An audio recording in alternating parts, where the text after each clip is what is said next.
चीन के फौजियों को तवांग में वो मार पड़ी जिसे चीनी कभी नहीं भूलेंगे। चीन को इतनी बुरी मार पड़ी है कि वो इस झड़प पर कुछ भी कहने से बच रहे हैं। चीन के विदेश मंत्री से जब प्रतिक्रिया पूछी गई तो उन्होंने बस इतना कहा कि हालात अब स्थिर हैं। अब वो किस मुंह से कहते कि भारतीय फौजियों के हाथों इतने पिटे हैं कि हड्डियां भी टूट गई हैं। आज संसद में रक्षा मंत्री राजनाथ सिंह ने भी यह साफ कर दिया कि एलएसी पर हालात अभी कंट्रोल में हैं और दोनों ही सेनाएं अपनी अपनी जगहों पर तैनात हैं। लेकिन यह चीन है जो मानता नहीं है और पलट कर भी आता है। और अगर इस बार चीन पलट कर आया तो फिर वो मुंह की खाएगा, क्योंकि ईस्टर्न फ्रंट के इस बॉर्डर पर भारतीय सेना बहुत बड़ी तैयारी के साथ बैठी हुई है। देखिए हमारी ये एक्सक्लूसिव रिपोर्ट।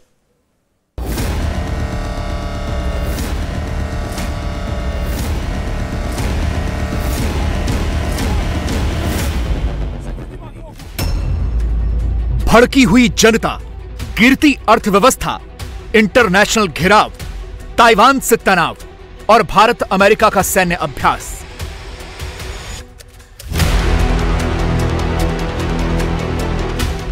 इसीलिए तो जिनपिंग का ड्रैगन चिढ़ा हुआ है कि इस बार उन्हें ऐसा करारा जवाब मिलेगा।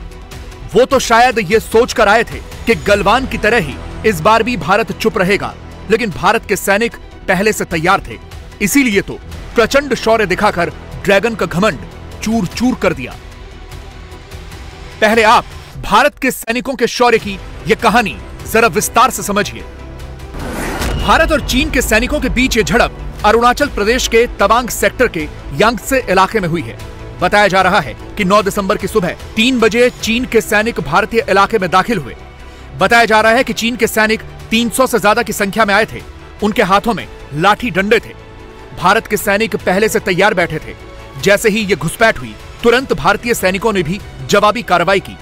भारत और चीन के सैनिकों के बीच में मारपीट हुई है, जिसमें चीन को मुंह की खानी पड़ी और उन्हें भारत के बहादुर जवानों ने वापस उनके इलाके में खदेड़ दिया। बताया जा रहा है कि 10 दिसंबर को भी चीनियों ने एक बार फिर से अतिक्रमण करने की हिमाकत की, लेकिन इस बार भी उन्हें भारतीय सैनिकों ने भगा दिया। इसके बाद 11 दिसंबर को भारत और चीन के बीच फ्लैग मीटिंग हुई और स्थिति अभी नियंत्रण में बताई जा रही है। 9 दिसंबर 2022 को पीएलए ट्रुप्स ने तवांग सेक्टर के यांगत्से एरिया में लाइन ऑफ एक्चुअल कंट्रोल पर अतिक्रमण कर स्टेटस को एक तरफा बदलने का प्रयास किया। चाइना के इस प्रयास का हमारी सेना ने दृढ़ता के साथ सामना किया है अध्यक्ष महोदय, और इस फेस ऑफ में हाथापाई भी हुई है। भारतीय सेना ने बहादुरी से पीएलए को हमारी टेरिटरी में अतिक्रमण करने से रोका और उन्हें उनकी पोस्ट पर वापस जाने के लिए मजबूर कर दिया अध्यक्ष महोदय। इस झड़प में दोनों ओर के कुछ सैनिकों को चोटें भी आई हैं और मैं इस सदन को अवगत कराना चाहता हूं कि हमारे किसी भी सैनिक की न तो मृत्यु हुई है और न ही कोई गंभीर रूप से घायल हुआ है। चीन इस इलाके में लगातार अतिक्रमण कर रहा है। एलएसी पर चीन ने जियोकांग नाम का एक गांव बसाया है। ये सैटेलाइट तस्वीरें हैं जिसमें आपको चीन का आर्मी बेस भी दिख रहा है। चीन के बंकर भी नजर आ रहे हैं। इस मौसम में यहाँ चारों तरफ बर्फ है। एक तरफ भारतीय सेना की पोस्ट है और दूसरी तरफ चीन की पोस्ट है। बताया जा रहा है कि चीन के सैनिक तवांग में बसाए अपने इसी गांव से आए थे, लेकिन चीन ये भूल गया कि यह 2022 का भारत है, इसीलिए उसने ऐसी हिमाकत की।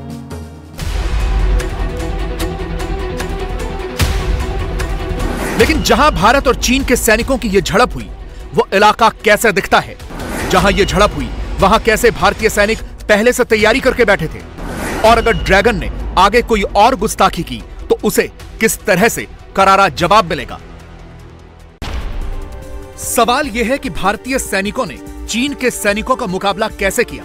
चीन के सैनिक ज्यादा संख्या में आए थे तो फिर हमारे सैनिकों ने उन्हें कैसे खदेड़ दिया? इसका जवाब है ये तस्वीरें। ये तवांग ही है। अक्टूबर 2021 में हमारे संवाददाता मनीष प्रसाद इस इलाके में गए थे और तभी से भारतीय सेना की इस आशंकित युद्ध की तैयारियां चल रही थी। लिखा है किल और बी किल्ड, यानी मरो या फिर मारो। ऐसे ही खराब मौसम में लड़ने की भारतीय सैनिकों को पूरी ट्रेनिंग है। उन्हें पता है कि कैसे चीनियों से बिना हथियार के सिर्फ हाथों से लड़ाई लड़नी है। ये प्लान 190 है, किल और बी किल्ड, इसलिए अनआर्म्ड कॉम्बैट, उसके अलावा अलग अलग जो कॉम्बैट है वो करते हुए भारतीय सेना के जो जवान हैं वो लाइन ऑफ एक्चुअल कंट्रोल पे पूरी मुस्तैदी के साथ तैनात हैं।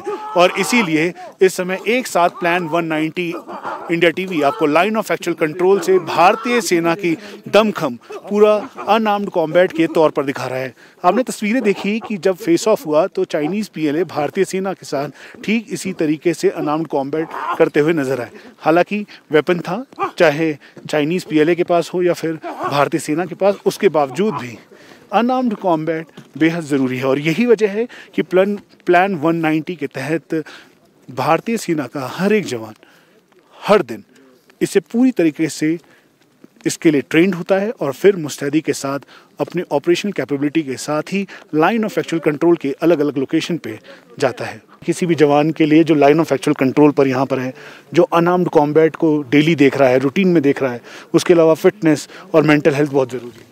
जैसा कि आपको मालूम है, अभी आप तकरीबन 15,000 फीट की ऊंचाई पर हैं। इस ऊंचाई पर किसी जवान को मेंटली और फिजिकली फिट रखने के लिए ये एक रजीम तैयार किया गया है, जिसमें कि हम 40 सेट्स के situp, pushup, squats and chinup लगाते हैं। Then 20 minutes of aggressive training. जैसा कि आपको मालूम है, हमारे सामने जो हमारा दुश्मन है वो बहुत ही चतुर और चालाक है। और इसके बाद उनको मेंटल पीस देने के लिए 10 मिनट का हम मेडिटेशन और योगा भी अभ्यास करते हैं। इस ऑल्टीट्यूड में रहने के लिए मेंटल फिटनेस का होना बहुत ही ज़रूरी है। आइसोलेशन, एटमॉस्फेरिक एंड ये जो आपको बुरा मौसम दिख रहा है, ये यहाँ परमानेंट रहता है। कभी 5 से 6 फुट की बर्फ़ नवंबर से लेके मई तक, उसके बाद ये मानसून। जैसा कि आप देख रहे हैं, आपको चारों तरफ स्लश और कीचड़ दिख रहा है। इस माहौल में किसी जवान को मेंटली खुश रखने के लिए उसको मेडिटेशन बहुत ही आवश्यक है। यह भी बताया जा रहा है कि जैसे ही भारतीय सैनिकों को रात के अंधेरे में चीन की इस घुसपैठ का पता चला, वो तुरंत अलर्ट हो गए थे। और यह भी संभव है कि भारतीय सैनिक चीनियों पर लगातार नजर रख रहे हों, क्योंकि यहाँ जमीन में बने बंकर के अंदर भारतीय सेना का पूरा सर्विलांस सेंटर मौजूद है। बैश ऑन रिगार्डलेस और लाइन ऑफ एक्चुअल कंट्रोल पर हम इस समय इंटीग्रेटेड डिफेंडेड लोकेलिटी में है। ये कंपनी कमांडर बंकर है जिसके अंदर कम्युनिकेशन सेटअप है, और चाहे क्वाडकॉप्टर, BFSR या HSTI, लॉरस, इन सब की इमेज लाइव बफर के साथ यहाँ पर आ रही है। यानी लाइन ऑफ एक्चुअल कंट्रोल की होने वाली हर एक हरकत पर पूरी तरह से नजर है। आर्मी चीफ जनरल नरवणे ने भी इस बात को कहा था कि सर्विलांस इक्विपमेंट के साथ भारतीय सेना लाइव ऑफ एक्चुअल कंट्रोल को पूरी तरीके से मैन कर रही है। और यही वजह है कि चाइनीज पीएलए जैसे ही एग्रेसिव पोस्चर पे आता है, भारतीय सेना उसे पीछे की तरफ धकेल रही है। मेजर आदित्य, कितना इंपॉर्टेंट है ये, और खासतौर पे एक एक चीज़ की मॉनिटरिंग की जा रही है, चाहे उसकी उनकी व्हीकल्स हो या फिर मूवमेंट हो या हलचल हो या एक्स्ट्रा डिप्लॉयमेंट हो। ओके, ये कंपनी कमांडर बंकर है। ये बेसिकली सर्विलेंस और कोऑर्डिनेशन दूसरे सर्विसेज के साथ, जैसे इंजीनियर्स है, आर्टिलरी है, एयर आर्मी एयर डिफेंस है, इवन इंडियन एयरफोर्स के साथ लड़ाई के हालात में कंपनी कमांडर यहाँ से ही उन सर्विसेज के साथ कोऑर्डिनेट करेंगे। अभी आप जैसे मेरे दाहिने देख रहे हैं बैटलफील्ड सर्विलेंस रडार। इस बैटलफील्ड सर्विलेंस रडार से मैं दुश्मन के एनिमी के पैदल कॉलम और व्हीकल कॉलम दोनों का पता इसमें लगा सकता हूँ। साथ ही साथ आप मेरे पीछे देख रहे हैं हैंड हेल्ड थर्मल इमेजर। इससे अच्छे मौसम में और बुरे मौसम में दोनों में दुश्मन की हरकत पर नज़र रखा जा सकता है। एंड इसके साथ साथ आइज ऑन स्काई की तरह काम करने वाला क्वाडकॉप्टर, जो कि दुश्मन की रियल टाइम इंफॉर्मेशन मूव की मुझे देता रहेगा। साथ ही आप मेरे दाहिने देख रहे हैं टैक्टिकल वीडियो स्ट्रीमर। ये हमारी जो पेट्रोल टुकड़ियां हैं जो LAC पर या LAC से आगे ऑपरेट करेंगी, उनके द्वारा कैरी किया जाने वाला एक मैन पैक इक्विपमेंट है, जिससे मुझे लाइव फीड दुश्मन के मूवमेंट की यहाँ मिलेगी। 1 साल पहले जब मनीष प्रसाद तवांग में इस चीन बॉर्डर पर गए थे, तो उन्होंने बहुत बारीकी से वो जगह भी कवर की थी जहां से सामने चीन का इलाका दिखाई देता है। असल में इस पूरे इलाके पर चीन लगातार विवाद करता रहा है और इसे अपना क्लेम बताता है। यहाँ पर BPM हर्ट है, बॉर्डर पर्सनल मीटिंग यहीं पर की जाती है। ठीक सामने यहाँ पर जो नीला शेल्टर है, दरअसल वो चाइनीज एरिया है, और उसके बीच में मैत्री स्थल है, जहां पर जब भी बॉर्डर पर्सनल मीटिंग हुई तो वहां पर फ्रेंडशिप स्टोन को रखा जाता है। उसके आगे भारतीय एरिया है और उसके ठीक सामने चाइनीज PLA का कोना काउंटी एरिया है। यहाँ पर चाइनीज़ PLA का डिप्लॉयमेंट हैवी है। 1962 से लेकर अभी तक चाइनीज़ PLA ने यहाँ पर अलग अलग जगहों पर फेस ऑफ करने की कोशिश की और फेस ऑफ हुआ, ट्रांसग्रेशन किया। अभी के हालात में इस समय चाइनीज़ PLA दरअसल इस एरिया में अपने डोमिनेंस और दबदबा बनाने की कोशिश करता है, लेकिन भारतीय सेना पूरी मुस्तैदी के साथ उसे बैकफुट पर रख रही है। हम आपको ये भी बता दें कि चाइनीज़ PLA का ये जो कोना काउंटी एरिया है, यहाँ पर उनका हैवी डिप्लॉयमेंट है। खासतौर पे इस बात को भी देखा गया कि अब इस समय जब ईस्टर्न लद्दाख में लाइन ऑफ एक्चुअल कंट्रोल को लेकर अप्रैल 2020 के स्टेटस को मानने के लिए भारतीय सेना और चाइनीज़ PLA के बीच 14 अलग अलग कमांडर लेवल की टॉक्स हुई, तो उसके बाद भी वो मानने को तैयार नहीं था। 13 हो चुकी है, 14 कभी भी हो सकती है। उसके बावजूद भी लाइन ऑफ एक्चुअल कंट्रोल पर भी इसका असर दिख रहा है। आर्मी कमांडर के मुताबिक यहाँ पर भी चाइनीज़ PLA ने अपनी एक्सरसाइज, अपनी एक्टिविटीज़ बढ़ाई हैं, लेकिन उसको भारतीय सेना पूरी तरीके से मॉनिटर कर रही है। लेकिन चीन क्यों चिढ़ा हुआ है? असल में चीन की चिढ़ इन्हीं तस्वीरों में छिपी हुई है। चीन इसलिए चिढ़ा हुआ है क्योंकि भारत चीन से मुकाबले के लिए अपने बॉर्डर्स को पूरी तरह से तैयार कर रहा है और चीन को यह पसंद नहीं आ रहा। भारत इस इलाके में यह फ्रंटियर हाईवे बना रहा है। करीब 2000 किलोमीटर लंबा यह हाईवे अरुणाचल प्रदेश की लाइफलाइन होगा और सीधा चीन के बॉर्डर तक भारत का यह शानदार हाईवे होगा।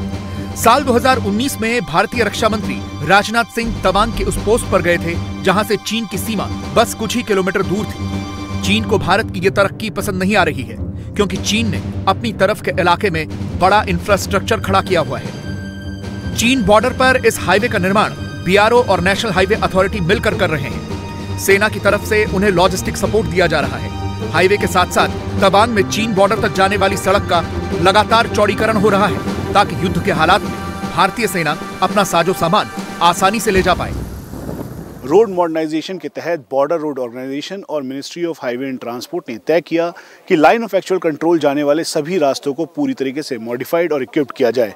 हम इस समय 0 पॉइंट पर हैं और यहाँ से ये एक्सेस ईटानगर की तरफ जाता है। दूसरा एक्सेस यानी ठीक सामने ये वाला एक्सेस तेजपुर से, और इसके 20 किलोमीटर की दूरी पर एरेली, यहाँ से भूटान है। तवांग इस एक्सेस पे है। जिस तरह से बादल नीचे आ रहे हैं, वैसे ही सबसे बड़ी चुनौती इस बात की है कि यहाँ पर मौसम बिल्कुल करवट बदलता है और हेली ऑपरेशंस भी रुक जाते हैं। जो कॉन्वॉय मूवमेंट है या फिर हैवी इक्विपमेंट को ले जाना है, उसमें बाधाएं पहुंचती थी और इसी को देखते हुए अब इन रोड्स को और चौड़ा किया जा रहा है। उसके अलावा हैवी इक्विपमेंट को ले जाने के लिए पूरी तैयारी के साथ इन रोड्स को इक्विप किया गया है। ये जो नीचे का एक्सेस है, ये ईटानगर का एक्सेस है और यहीं से दूसरा एक्सेस तवांग के लिए जाता है और इनको पूरी तरीके से मॉडर्न ब्लैक टॉपिंग के साथ तैयार किया गया है ताकि आसानी से जो heavy equipment, artillery guns, tanks हैं, वो जा सके। हालांकि अभी भी इस इलाके में बहुत सी सड़कें ऐसी हैं जिन्हें ठीक किया जाना है। ये टेरेन बहुत खतरनाक है। यहाँ का मौसम बिल्कुल भी अनुकूल नहीं है। देखिए कैसे गाड़ियां मुश्किल से निकल रही हैं। हालात ही ऐसे हैं। भारतीय सेना ने ऐसे ही हैंगिंग ब्रिज बनाए हुए हैं। इन्हीं पुल से भारतीय सेना भी जाती है। बस 2 ही मौसम होते हैं, या तो सर्दी में बर्फबारी का या फिर बरसात का।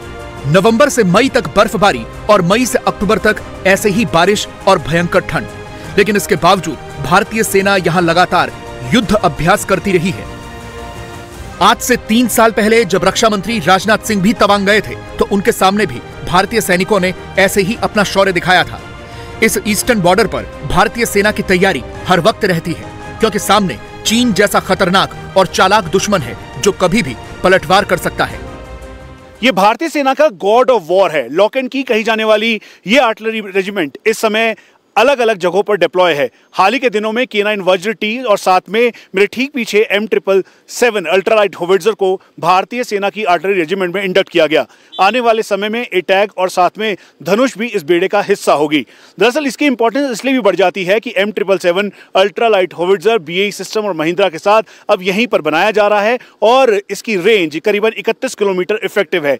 1 मिनट के अंदर 4 गोले दागने की इसकी क्षमता है और ये 4.5 टन का है, जिसको आसानी से चिनूक हेलीकॉप्टर के जरिए एयरलिफ्ट करवाया जा सकता है। इसीलिए लाइन ऑफ एक्चुअल कंट्रोल को डोमिनेट करने के लिए या फिर लाइन ऑफ कंट्रोल को डोमिनेट करने के लिए बेहद इंपॉर्टेंट है। दरअसल हम आपको बता दें कि चाइनीज पीएलए ने अपने दूसरे डेप्थ एरियाज में जो एक्सरसाइज की उसमें अपनी artillery, rocket regiment, motorised division, उसके अलावा जो उनके लाइट टैंक्स हैं उनको डिप्लॉय किया है। हालांकि इस एरिया में करीबन 1349 किलोमीटर का जो एरिया है, यहाँ पर टैंक्स इतनी आसानी से मूव नहीं कर सकते, लेकिन इसीलिए मैकेनाइज्ड कॉलम्स और साथ में अटैक हेप्टर्स के साथ साथ जो आर्टिलरी है एक इंपॉर्टेंट रोल प्ले करती है। और इसीलिए भारतीय सेना ने ईस्टर्न लद्दाख में जैसे फेस ऑफ हुआ उसके बाद चाइनीज पीएलए ने अपना डिप्लॉयमेंट किया, उसको देखते हुए पूरी जगह अपने आर्टिलरी यूनिट्स के अलग अलग आर्टिलरी गन्स को डिप्लॉय किया गया है।